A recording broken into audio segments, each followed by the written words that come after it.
Hello and welcome to the podcast. This is Ron's Amazing Stories, where we play tales to take you away from today. We have a jam-packed program for you today. I will be the judge of that. So harsh.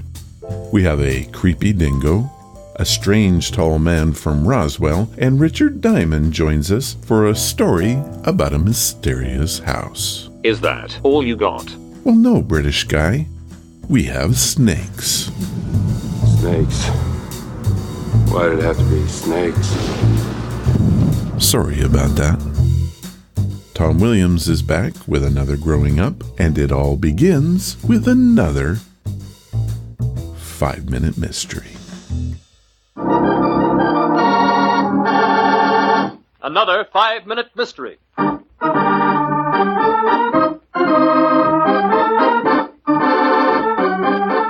5-minute mystery is being brought to you by Venomoid Snakes Everywhere.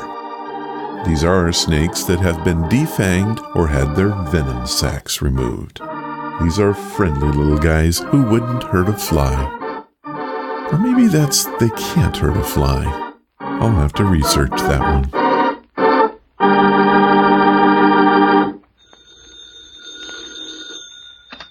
Hello? Hello, Coroner. This is Sheriff Slade. Oh, yes, Sheriff. What can I do for you? Seems there's been some excitement out at the X-Bar Dude Ranch. One of them dude vacations is dead as a coyote. Okay, Sheriff. I'll meet you out there in about a half an hour. Right?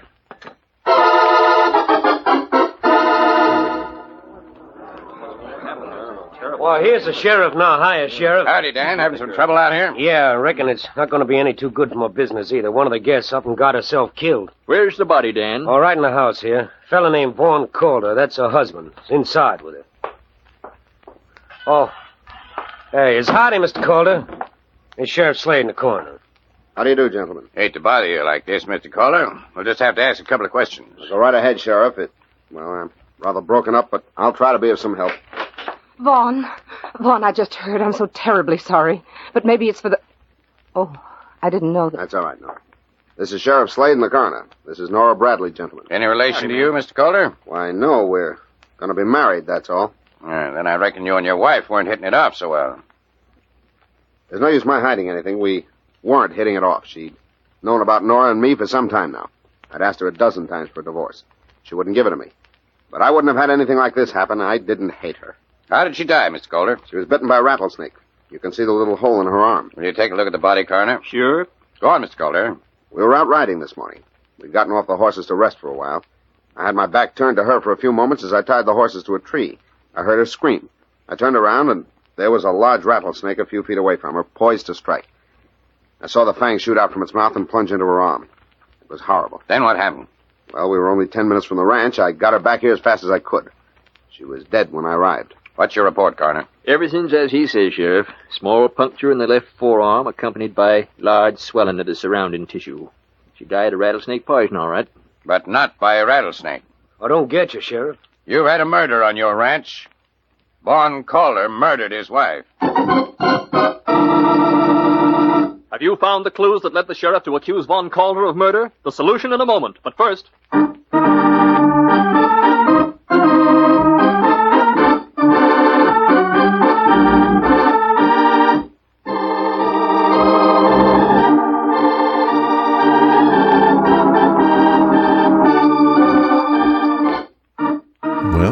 Everything you need is there.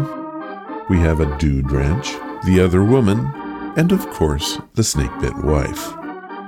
Can you put all the facts together to solve this one?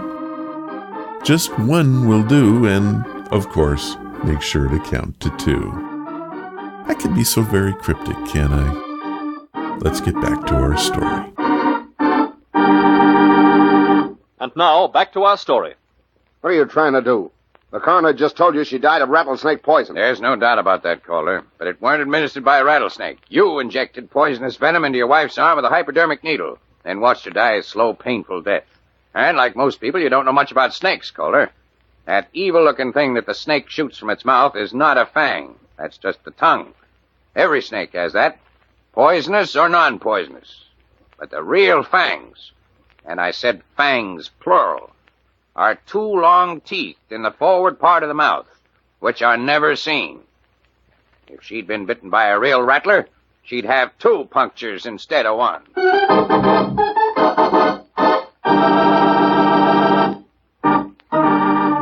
did you see that one coming? Who knew that snakes had two fangs? Our killer didn't. I did a little research. There are no known snakes with only one fang. However, I was surprised to learn that some spiders do only have one fang. How about that? This 5-Minute Mystery was brought to you by Venomoid Snakes Everywhere.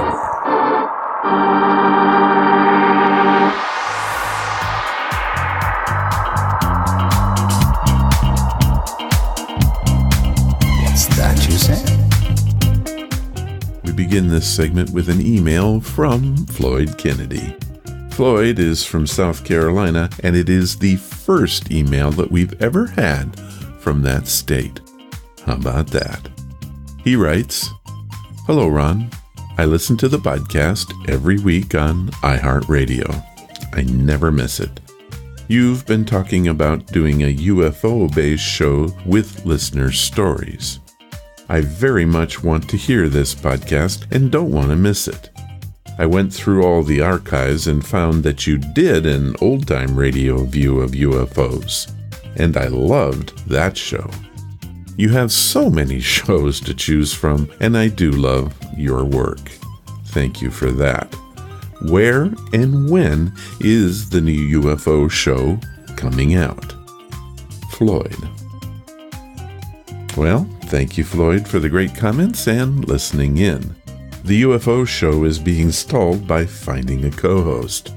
It's almost too crazy to believe, but every request I've put out there to the experts has not received a single reply.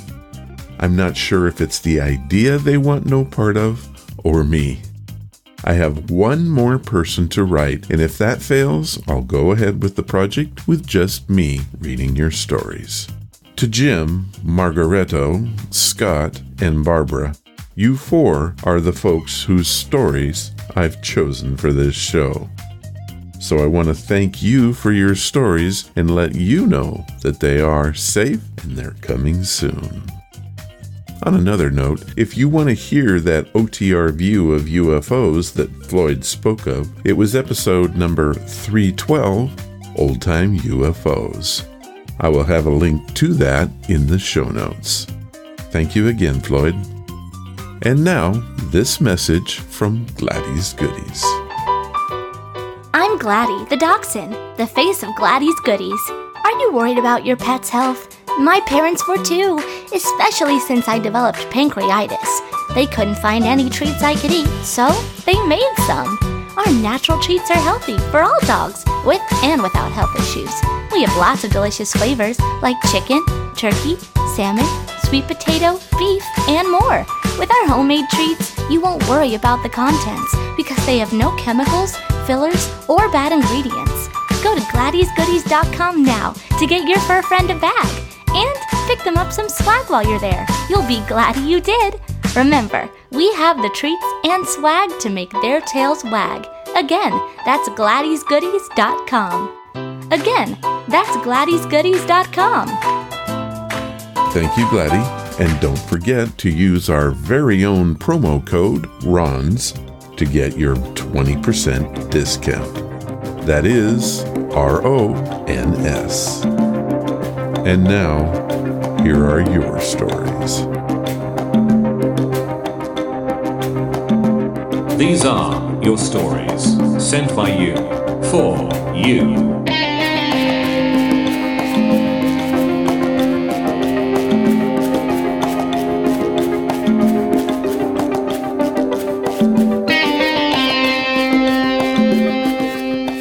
Sometimes some of the best stories are the short ones. Today we have two of those. The first one comes from Benito Martez from the land of enchantment, San Pablo, New Mexico. Hello, Ron. I live in a tiny town where everyone knows everyone. We are also very close to the Mexican border, which makes us a busy town. The other day, I was downtown buying some grain, and a man came up to me asking for some directions. I gladly helped him.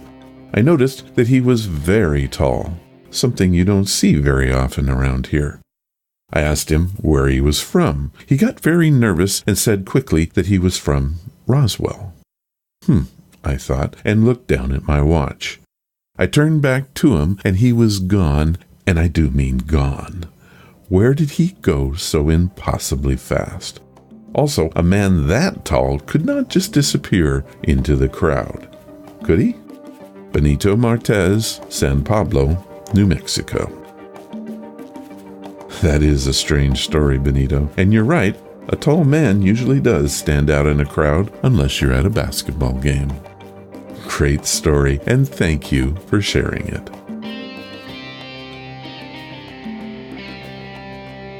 This next short tale comes from Lydia Hanson, all the way from Sydney, Australia. Lydia writes, Hello, Ron. Greetings from Sydney. I love your show and tell everyone about it. You are fantastic to listen to, and I never miss it. I don't have a whopper of a story for you, but it did happen. I was 12 years old. My dad is a rancher, and we lived out on Anna Creek most of my life. One morning, my dad asked me to get up early to take up sentry duties from my brother. We were having troubles with a pack of dingoes in the region. They were stealing chicks and other small animals from the locals. I relieved my brother and took up watch. It was still night. I had a pistol so that I could scare them off and alert my dad. I saw a dark humanoid shape coming towards me. I thought it was my dad, so I called out to it. The thing stopped and seemed to be looking in my direction, but I couldn't see any features, let alone eyes. I shined my flashlight at it. It disappeared from view as soon as the light hit it, but when I moved the beam away, it returned to view. This went on for a minute or so, and then it howled just like a dingo. I fired the pistol into the air, and then it completely vanished. A few minutes later, my dad arrived, and I told him what I saw. He said that he had seen the very same thing earlier that night. We never found it or saw it again. Lydia Hanson, Sydney, Australia. Amazing story, Lydia, and thank you for sharing it with us. I did do a little research on this, and I have to say I have not heard or found any reference to anything like it. How very strange and scary. I did learn that the Aboriginal people have maintained and developed a rich folklore centered on spirits and ghosts. Perhaps those archives may help you learn more. I couldn't get access to them. Again, Lydia, thank you for your story. Do you have a story that you want to tell? Head to ronsamazingstories.com, click on the story submission banner, and leave your information or story.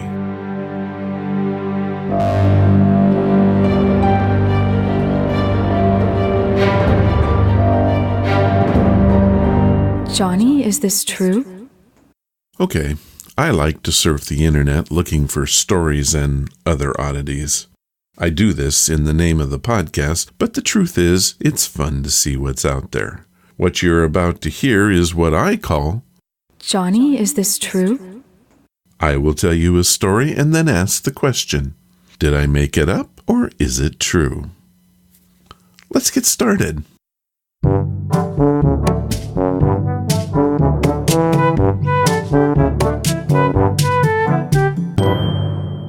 Snakes are among the most deadly and dreaded animals. The word snake comes from the Indo-European base, meaning to creep or to crawl, which when you think about it makes sense. Snakes are everywhere. There are more than 3,000 species of snakes in the world, and there are at least one type of snake on every continent except Antarctica. Now this time on Johnny, Is It True?, we ask questions about our slithery friends, and it's your job to decide if it's true or not. Let's get started. Fact number 1. Snakes are wholly misunderstood. People should know that if a snake means to strike you, it will in fact warn by blinking its eyelids, a clear sign that you are in trouble. Now, does this make sense? Or is it just a bunch of hooey? Well, if you thought it was hooey, then you got it right. Snakes don't have eyelids. Also, they don't possess external ears, which makes them deaf. They hear from vibrations on the ground. So if you're waiting for that blink, well, I think you get it. Fact number 2. We've all heard of a hunger strike. You know, where a person wants to make a point and refuses to eat. The snake protests in their own way and will refuse to eat for up to 2 years. That is one heck of a protest, but is it true? It is a fact that some snakes survive without food for up to 2 years. Now, the point could be made that they're not doing so in protest, but it is something that they can and will do. Snakes can lower their metabolic rate by up to 70%, allowing them to survive prolonged periods without food. Doesn't sound very fun to me. Fact number 3. Brandon Michaels, who is an exotic snake trainer, has a rumble of rattlesnakes that he has taught to play a crude game of soccer. Instead of using a ball to score, these amazing snakes chase a mouse from one goal to another. Now, you might think this is cruel, but Brandon says, snakes gotta eat, why not have it be fun? Now, is this truth or a den of lies? Well, I personally hope this one's fake. After all, I totally made it up. As it turns out, snakes have an underdeveloped brain, which makes their ability to learn a big 0. So it'd be impossible to teach a snake anything at all. Fact number 4. We all know that snakes can be venomous, meaning their bites can kill. But just how venomous can they be? Is there a limit to what they can kill? Well, the king cobra is one that probably should be avoided. Their bite has been known to kill an elephant. Now, this can't be right, can it? Oh yes, Mary, it can. The venom of the king cobra, the world's largest poisonous snake, has the ability to kill an elephant. A single bite can kill a human in 15 minutes and a full-grown elephant in a few hours. By the way, what makes these cobra kings is not their size or deadliness, it's that they eat other snakes. How about that? Well, that's all I have on snakes this time. I hope you learned a thing or two. I know I did. I will be avoiding the king cobra altogether. Until next time, this has been Johnny, Is It True? Do you have any strange but true stories you want to share? If you do, send them to ronsamazingstories@gmail.com and I'll use them if I can.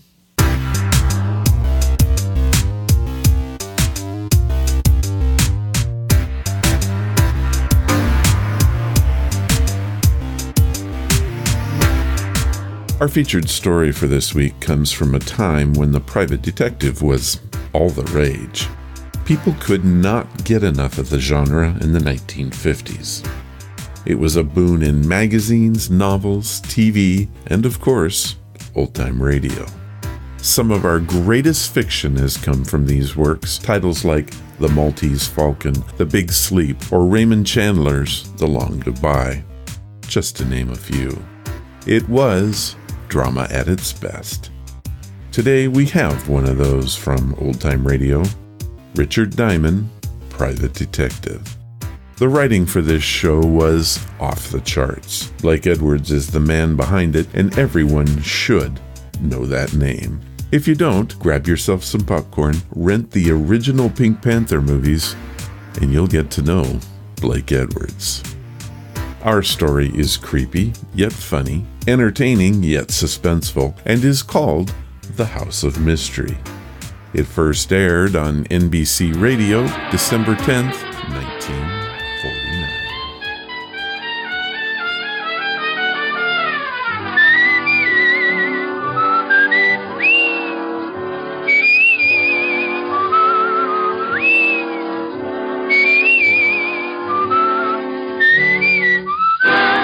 Here is Dick Powell as Richard Diamond, private detective.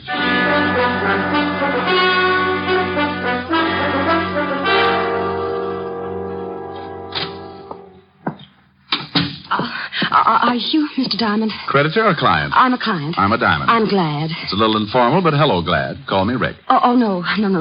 My name is Julia Bates. Mrs.? Yes, but you don't have to call me Mrs. Bates. I'm a widow, you see. Oh. In fact, it may help our relationship if you call me Julia. Oh, well, here we go again. All right, Julia, you can call me Rick. The fee's $100 a day in expenses. I want you to stay at my house tonight. I said $100 a day in expenses. Oh, the fee is all right, Mr. Rick. Money means nothing. Yeah. Well, you think your way and I'll think mine. I'll make out a check right now. No hurry. Anytime in the next 10 seconds. Ah, there. Thanks. Now, about this assignment. Well, it may sound silly, but I'm afraid of the house I live in. Oh, dandy. I said it might sound silly, but it's deadly serious, I assure you. No, I'm sure it is. You see, my husband, Warner Bates, died 3 months ago. He was a very strange man and believed devoutly in many forms of mysticism. Oh, yeah. Well, he built this house as a monument to his beliefs and filled it with secret passages and rooms and steps that lead nowhere. Why not move out? Well, I'll be perfectly honest. It's because of the money. Oh. In his will, Warner stipulated I was to live in the house for a period of 3 months following his death. 3 months is up tomorrow. And it doesn't help that Warner is buried in the basement vault. What's he doing? Watching Benny's money? Well, he had a crypt built in the cellar, and a key, the only key to it, was placed in his coffin. What's supposed to happen tonight? Well, let me tell you the whole story. A month ago, I began to hear the strangest things in the house at night, and I found food half eaten on the kitchen table. Ever try setting traps? Well, the worst shock came when I went to the cellar a few days ago. I found footprints in the dust, naked footprints, leading to and from the crypt. Maybe he had to take a shower. Oh, please let me finish. On his deathbed, Warner swore he'd visit me at the end of the 3rd month, and if he could, take me with him back to the spirit world. Oh, and tonight is the night. Yes. Oh, at first, I didn't think it would get me, but... Oh, I'm scared, really scared. Yeah, well, now look, baby, let's get off this mystic kick. Who inherits if you don't live up to your requirements? Well, that's just it. No one. That is, no person. The money goes to charities and schools. Mr. Anderson, the executor of the estate, says the will is foolproof, legal, and binding.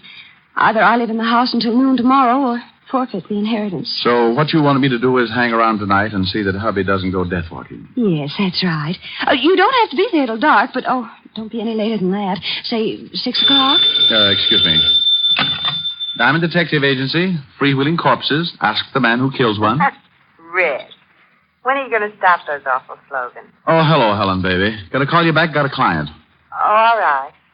Is she pretty? I don't know. I'm parked behind a curve. What? Forget it. I'll call you back. Bye.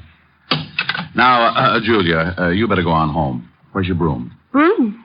Do you think I look like a witch? You don't look like one. More like the good fairy after she'd heard about men. Now, you fly on home, sweetheart, and I'll see you at 6. Don't be late. I'll be there with bones on.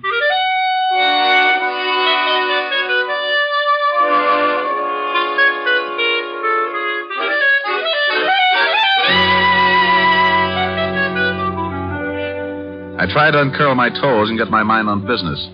Thinking of my spook client didn't seem to help, but it was, business.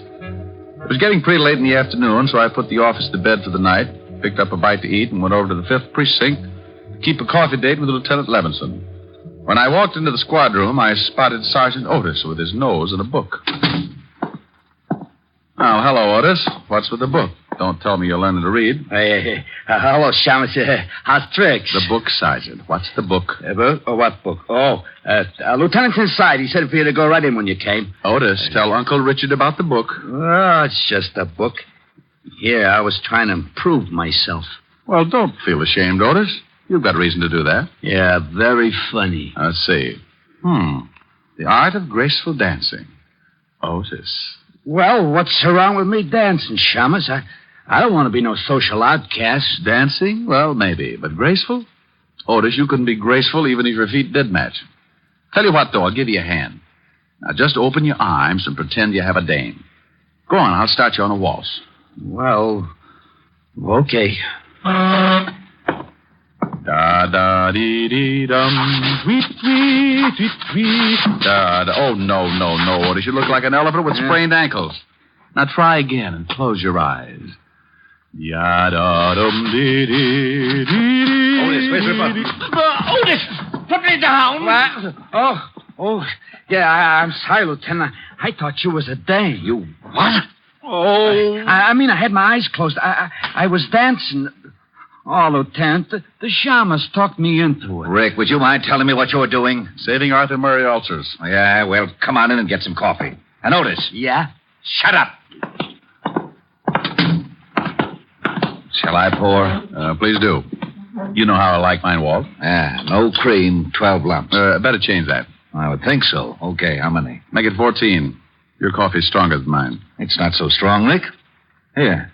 Thanks. You better wipe that spot off the desk. The varnish is beginning to smoke. Your jokes aren't any better. You want to stick around for the Hart game tonight? I can't, Walt. I've got a client with a house full of spirits. What? The dead kind. With you on the job, there'll be corpses jumping out of every window. Yeah.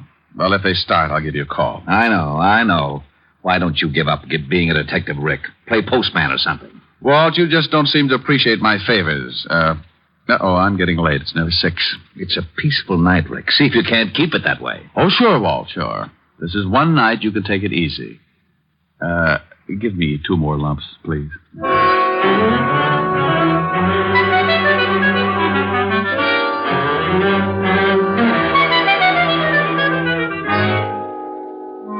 Leaving Walt and heading to the Bates house, I was feeling as happy as a bird in a hat full of worms. I had $100 to stall off the landlord, a lovely red-headed girlfriend with curves, and a spook client with trouble. Everything great. Then the storm began to blow up.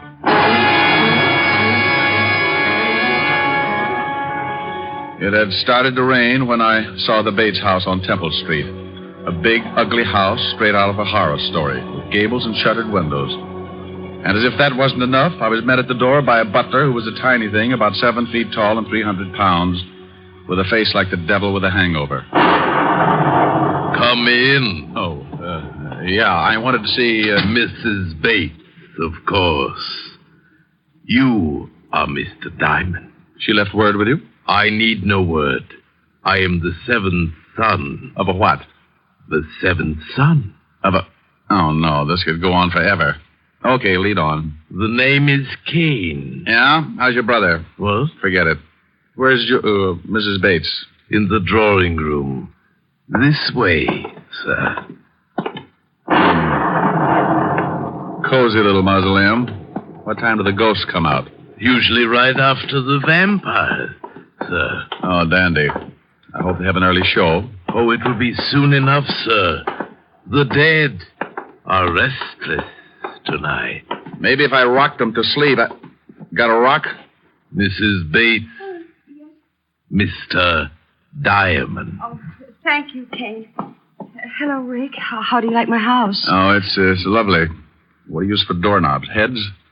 And what's with the big zombie? You didn't mention him. Kane? Oh, he's a fixture around here, but I get frightened more when he's around than when he's gone. Oh, well, now you take it easy, baby. Come on over and sit down and let me chase those fears away. Oh, that is an idea. Name me a better. Can I fix you a drink? Oh, I think I'll take a glass of milk, sir. Here you are. Oh, now, hey, look, Crusher, put a bell around your neck or something. One more surprise like that, and you'll be best man at a funeral. My apologies. Your milk, sir. Yeah, thanks, sir. Come on, Jojo, let's get back to where we were. And you, Kane, Hey, where'd he go? Rick, there it is. Huh? Yeah. That's the way it starts. Listen. It's the stairs to the cellar. Someone's climbing them. What? Oh, it's probably Kane. You wanted me, sir? Kane? Then who... You wait in here, Julia. I'll go out and get our nosy friend. The cellar door is at the end of the hall.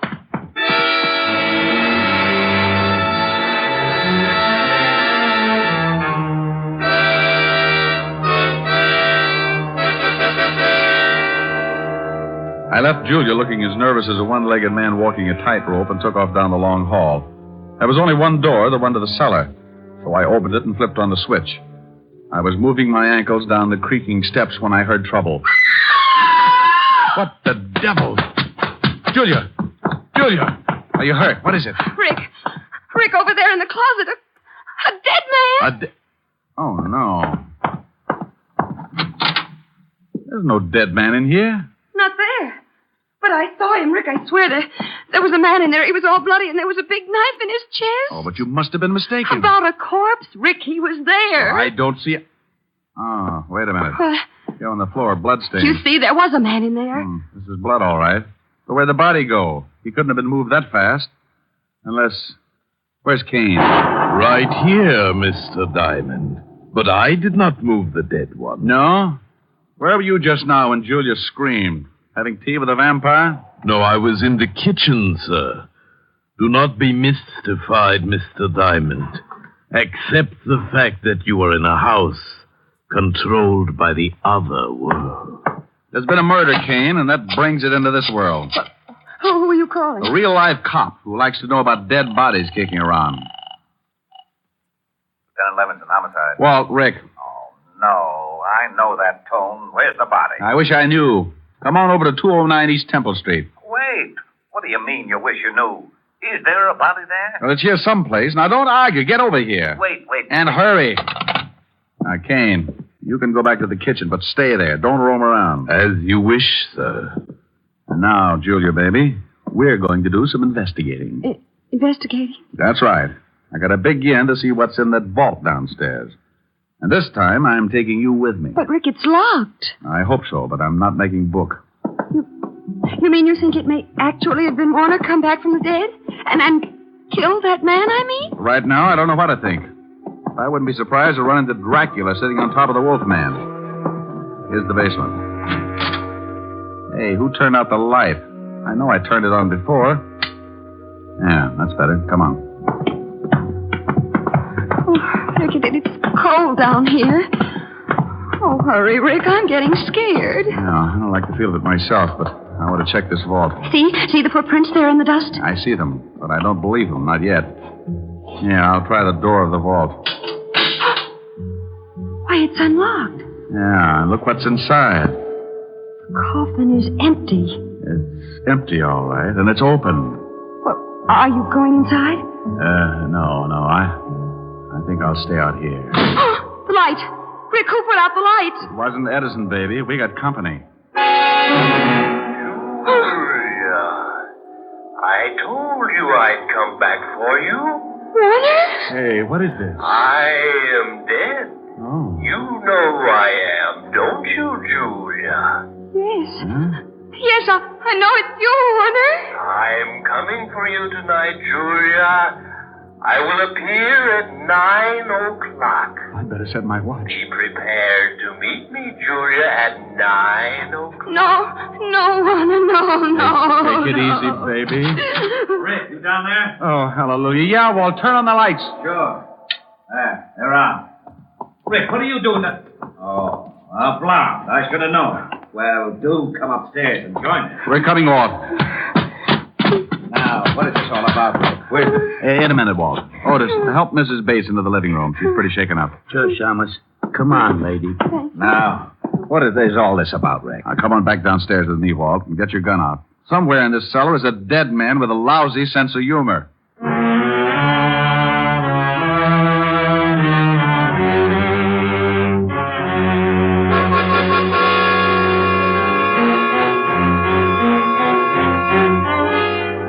Well, we searched the long cellar but good while I briefed Walt on the events of the evening. Neither was much of a success. Walt didn't believe me, and our ghost remained a ghost. As we went back up into the living room, I was at a point where I didn't believe the things myself. They couldn't have happened, but they had. Hey, Otis, where did Mrs. Bates go? She went upstairs to pack. Shama said she was going to leave. Leave? And give up her dough? Oh, for Pete's sake, she can't... Not just because of this ghost house. Ghost house? Oh, this is the wackiest yet. Rick, if I didn't know you were so... Walt, do I look like I'm happy about these things? I'm at a point where I'm believing in spooks and spirit worlds and dead men who talk from out of nowhere. Yeah, so the shamus is afraid of spooks. This I'm loving. Otis. Yeah, I know, Lieutenant. Shut up. Did I say that, Otis? Well, no, Lieutenant. What do you want me to do? Shut up. Oh. Gee, I wish I had a glass of... A glass of water, Sergeant. Oh, come out from behind that chair, Otis. It's only Kane. Who's he? Well, didn't he let you in? No, we found the door open. When we rang and no one answered, we came in. Oh, did you? Hey, Kane, where were you? Did you hear the doorbell? I knew the door was open, Mr. Diamond, and I was busy. Like maybe playing ghost? No, sir. Baking a cake. Cake? Oh, swell. Rick, I'm all packed. Will you take me to a hotel? Now, but Julia, look, you can't leave. Think of the money. Money or no money, I'm getting out of here, Rick. That was Warner's voice, and I just don't have the nerve to stay. Oh, but look, baby, you know there aren't any such things as ghosts. Do I? You were in the cellar with me. You heard him. And did you find anybody down there afterwards? Well, no, but... Just a minute, Mrs. Bates. You saw a murdered man earlier this evening, didn't you? You know I did, in that closet. Yeah, well, until I find out who he is and who killed him, you don't leave this house. But Warner... I'm sorry, Julia. We'll protect you, but you can't leave. Otis, take Mrs. Bates into the library and make her comfortable. Hey, Lieutenant. Come on, Mrs. Bates. Well... Now, Rick, enough is enough. How could there have been a body in that closet one minute and not the next? Where did it go and why? Well, how the devil should I know? She saw it, screamed, I ran back, opened the closet, and it was gone. Oh, great. Now, come on. I want a better look at that closet. Well, looks all right. Wonder how it sounds. Use your gun butt on the walls. Yeah.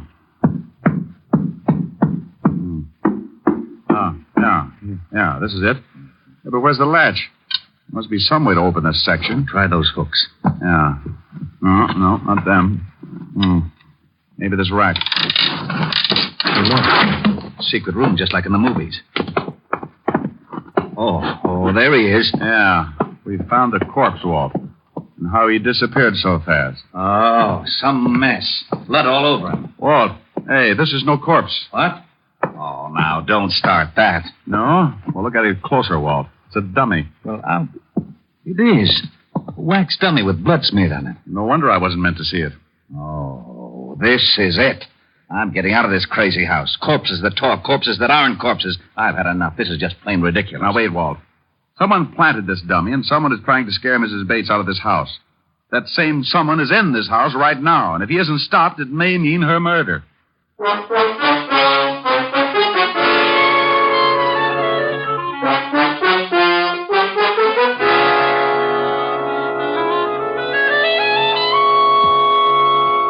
How are you feeling, Julia? I'm exhausted, Rick, but We found the body, Julia. It was a dummy. A dummy? Well, then there wasn't any murdered man? No, this whole thing is a bluff, even that voice in the cellar. Oh, no, that couldn't be. That was Warner's voice, Rick. I know it was. And he's not in his coffin. I know, baby, and I think that's all phony, too. Now, tell me, who knew of that only key in the coffin business? Well, just myself. And Mr. Anderson. Anderson? Oh, that's right. You remember. He was Warner's lawyer. Oh, yeah. Now, how about Kane? Did he know of the key? Well, I don't know, Rick. He may have. Warner confided in him a great deal. Rick, this isn't getting us any place. Come with me. Otis, you stay with Mrs. Bates. Yeah, Lieutenant. All right, Walt. What are we going to do? Grill the dummy? Go ahead. Be funny. But I want to search this whole house. Oh, Walt, this place is a nut house full of secret rooms and hocus pocus. It'd take 2 maps and a Ouija board to get around in it. Well, I'm going to get around in it, and up these stairs is as good a place as any to start. Oh! Hello, Walt. Oh, stairs that lead to a blank wall. Rick, that's too much. Now, would you stop playing games? Playing games, he says. Oh, where is my bicarbonate? Here you are, Lieutenant. Sorry to be late. Where's the thunder, Kane? You're Mr. Q. Will there be anything else, sir? I don't see how, sir. Not unless Frankenstein drops in for a game of jacks. I doubt if he will. Tonight it's at his house, so I'll be on hand if you need anything. We won't. Go on back to your embalming. Come on, Walt.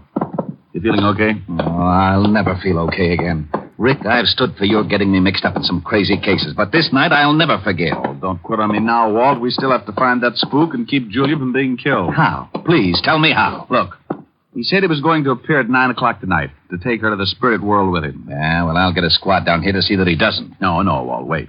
He'll never show up if we're all hanging around, right? Well, yeah. And the only way we can catch the ghost is for him to show up, right? Yeah, go on. So what do we do? So we pretend to leave, make a big fuss about giving the whole thing up.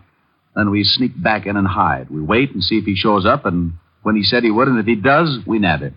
Case closed. Well, it sounds screwy, but to wind this case up, I'll buy anything. Where do we hide? We'll get Julia to wait in the living room. We'll sneak back and hide in that secret room behind the closet.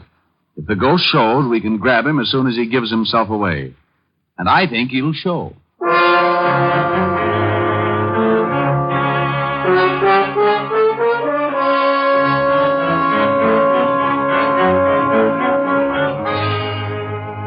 After getting Julia to agree to the idea, Walt, Otis, and I made a big thing about leaving the house.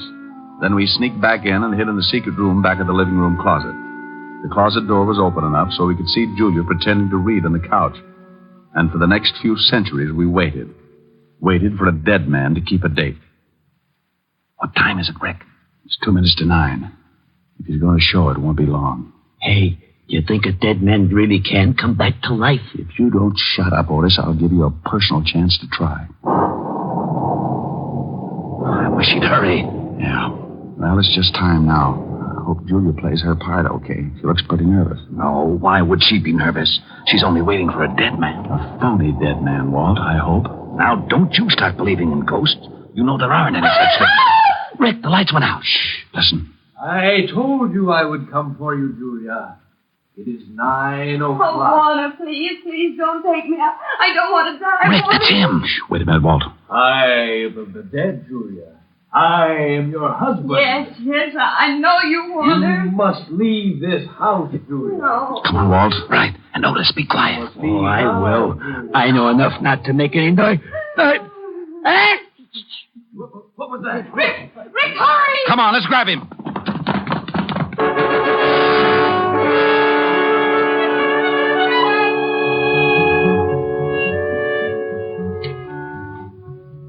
We all took off after the ghost. It led us on the screwiest chase yet, in and out of the secret passages, upstairs, and then back downstairs again. Trying to lay hands on him was like trying to swat a fly with a piece of string. He finally made a break for the outside door. Then, not to be outdone, I made like a big athlete. Hey, that was a pretty nifty tackle, Diamond. Rick, you okay? Yeah. As soon as I get this hood off, I'm going to have a few words with this spook. There. He's out cold. Otis, bring Mrs. Bates in here. Oh, okay. Come on, you. Wake up. Who is he? I don't know. Come on, wake up. Before I make a real ghost out of you. Okay, don't hit me anymore, please. Here she is, Lieutenant. Mrs. Bates, do you know who this man is? Why, it's Warner's lawyer, Mr. Anderson, the executor of the estate. Sure, baby, had to be. All right, Buster, what's the story? Oh, all right.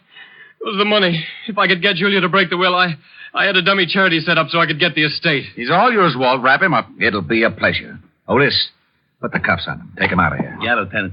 Come on, Spooky. Well, that takes care of that. Hey, what about Kane? He must have known about all this. Of course I knew, Lieutenant, but I did not wish to intrude.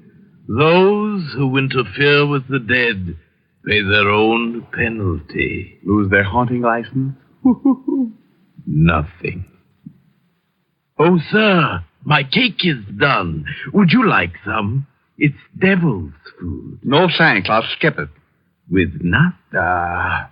Julia, walk me to the door. Oh, of course, Rick. I'll leave you with Kane, Walt. Tell him a ghost story. Feeling all right, baby? Oh, yes, much better. I'm fine now that I know there's nothing to be afraid of. Tomorrow I'll be moving into an apartment. Will you come and see me? We have things to talk over. Like what, honey? Like sharing a mood. You know. Just the two of us.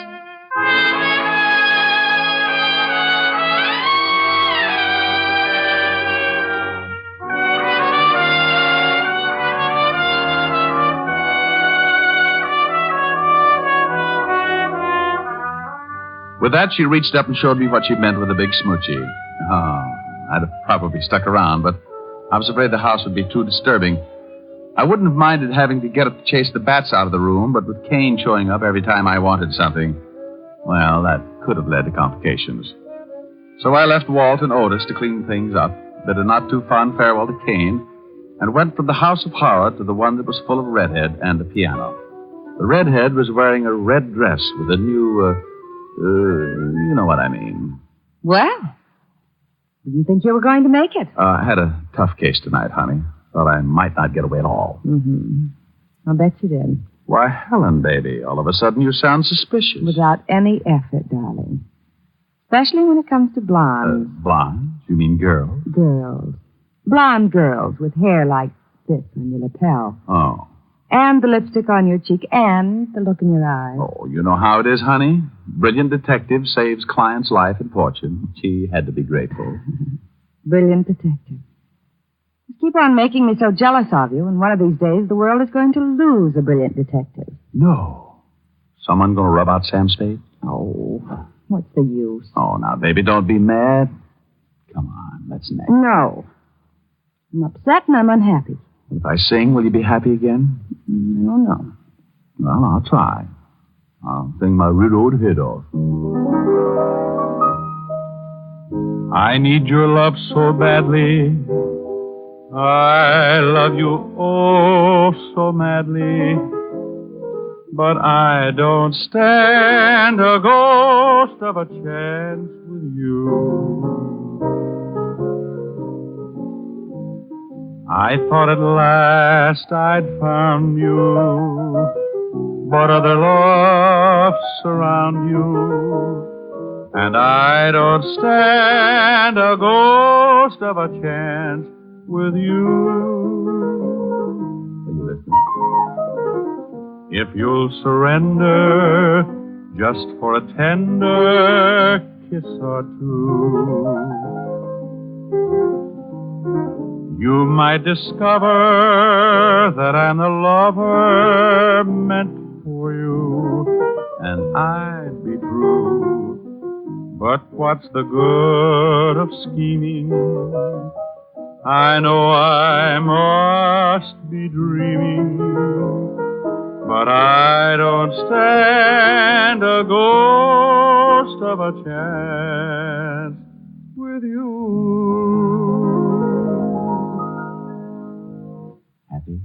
You sang nice. Do we neck? No. No, it's still early enough to catch a late show.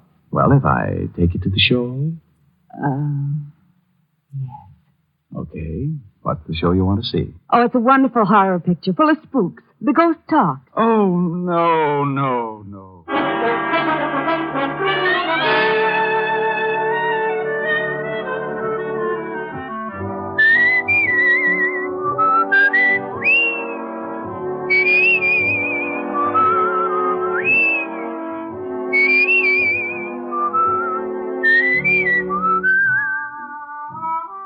You have just heard Richard Diamond, Private Detective, starring Dick Powell. Helen was played by Virginia Gregg, Lieutenant Levinson by Ed Begley. Also in our cast were Wilms Herbert, Joan Banks, Paul Frees, and Robert Clark. Music was under the direction of Frank Worth. Portions were transcribed. Tonight's story was written by Herb Purdom and edited and directed by Blake Edwards. Dick Powell soon will be seen in the screen version of the best-selling novel, Mrs. Mike. Now, this is Tal Avery, inviting you to be with us again at the same time next week when we will again bring you Dick Powell as Richard Diamond, Private Detective.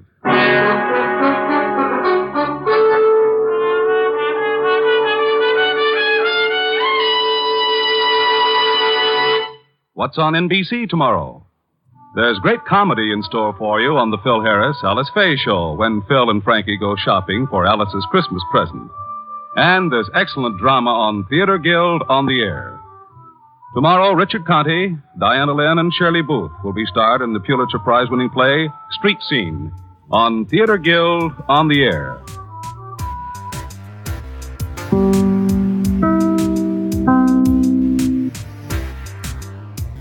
Wasn't that awesome? The acting of Dick Powell is nothing short of perfect as Richard Diamond. The sound crew from that show was one of the best, and I've already talked about the script. It was the perfect storm of detective fiction. For the record, there are about 102 of these episodes still around today, and you can find them all on the Internet Archive. Go take a look.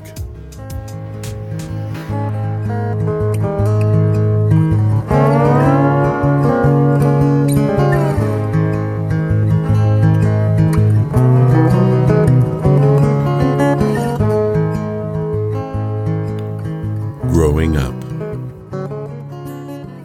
We've all had to do it, or at least are trying to work on it. Some of us may never really accomplish it, and for others it is faded away too soon. Tom Williams, well, he's a lucky man. He lives in Berlin, Germany, was raised in Alabama, and sends in these tales from his youth. On Growing Up this time, Tom talks about surviving childhood mishaps and follies in Growing Up. And kids do the craziest things, but we somehow survived. What was your craziest or dangerous thing while growing up? Well, for me, two things come to mind. One day at my grandmother's house, I got this ingenious idea to plant watermelon seeds for my own watermelons. That would mean, of course, that I would have to water the seeds on a regular basis, which would be impossible because I wasn't at my grandmother's except on weekends. What to do, what to do. At that moment, Einstein would have been proud of me. I would plant the seeds at the base of the outside water faucet. Every time someone would turn on the faucet, the remaining drops would water my seeds and later the plant. So I got the hoe to loosen up the soil a bit. There I was, 0007 Tommy, licensed to hoe. As fate would have it, my little sister came around the corner and asked, "What are you doing?" I explained my intentions and told her to step back and let a man get to work. She didn't. She kept her hand on the faucet knob. I warned her several times to remove her hand, or else I might miss and hit her hand with a sharp hoe. No reaction from her. Then I had the idea to shock my sister by simulating what could happen if she didn't listen. And as you can guess, the simulation went wrong. Unfortunately, the handle slipped from my hand and the hoe cut into 2 of her fingers. With a little more force, and she would have lost both fingers altogether. She was rushed to the doctor to have her wounds stitched, and I was left with 2 guilty feelings the rest of my life, when I think of them. A doctor bill that my parents couldn't afford, and above all, nearly disfiguring my favorite sister. She is my only sister. The second incident happened to someone else, and thank goodness not me. Living in the country, there weren't next-door kids to play with.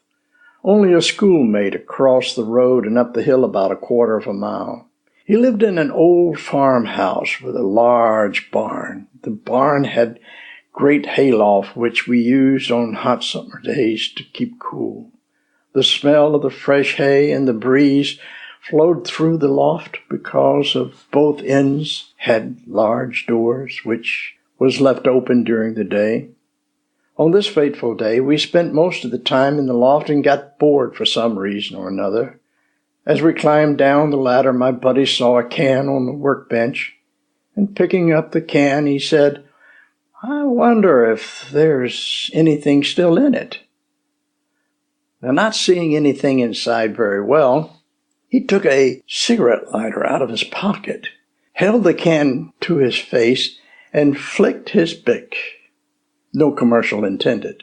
And due to the fumes still remaining in the can, a massive flame shot out of the can, which, by the way, singed all of his eyebrows and eyelashes off. He didn't come to school, needless to say, for several weeks, waiting, I guess, until his facial hair grew back so that he could at least show himself to his schoolmates. Yes, we survived. Sincerely, Tom. Well, Tom, try as I might, I could not think of a single event in my childhood to match those stories. Okay, the truth is, I have so many stories that came rushing to my head, I couldn't decide on just one. You see, I managed to get into a lot of scrapes as a child, some of which I'm still trying to block out. One that does come to mind is having my 4-year-old sister pitch to me so I could practice my hitting. Not only was this a horrible idea, she was an awful pitcher. I kept telling her to get closer and closer, but try as she might, her ability to throw the ball from 46 feet away was, well, not possible. Finally, she got to where she could throw the ball over the plate. The bad news? Well, I hit her in the head with my bat as I swung. And yes, that too led to a fast trip to the doctors. We both survived that event, and guess what? She still talks to me to this day. Thank you, Tom.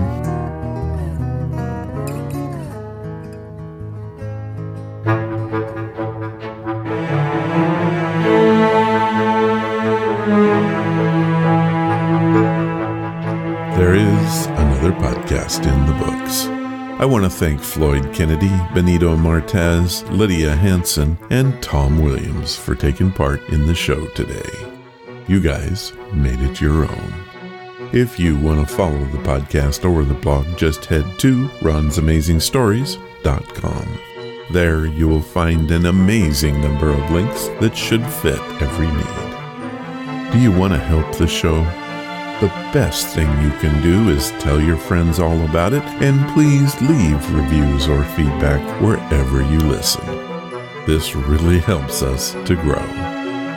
Thank you for listening, and I hope you come again to find out what are Ron's Amazing Stories.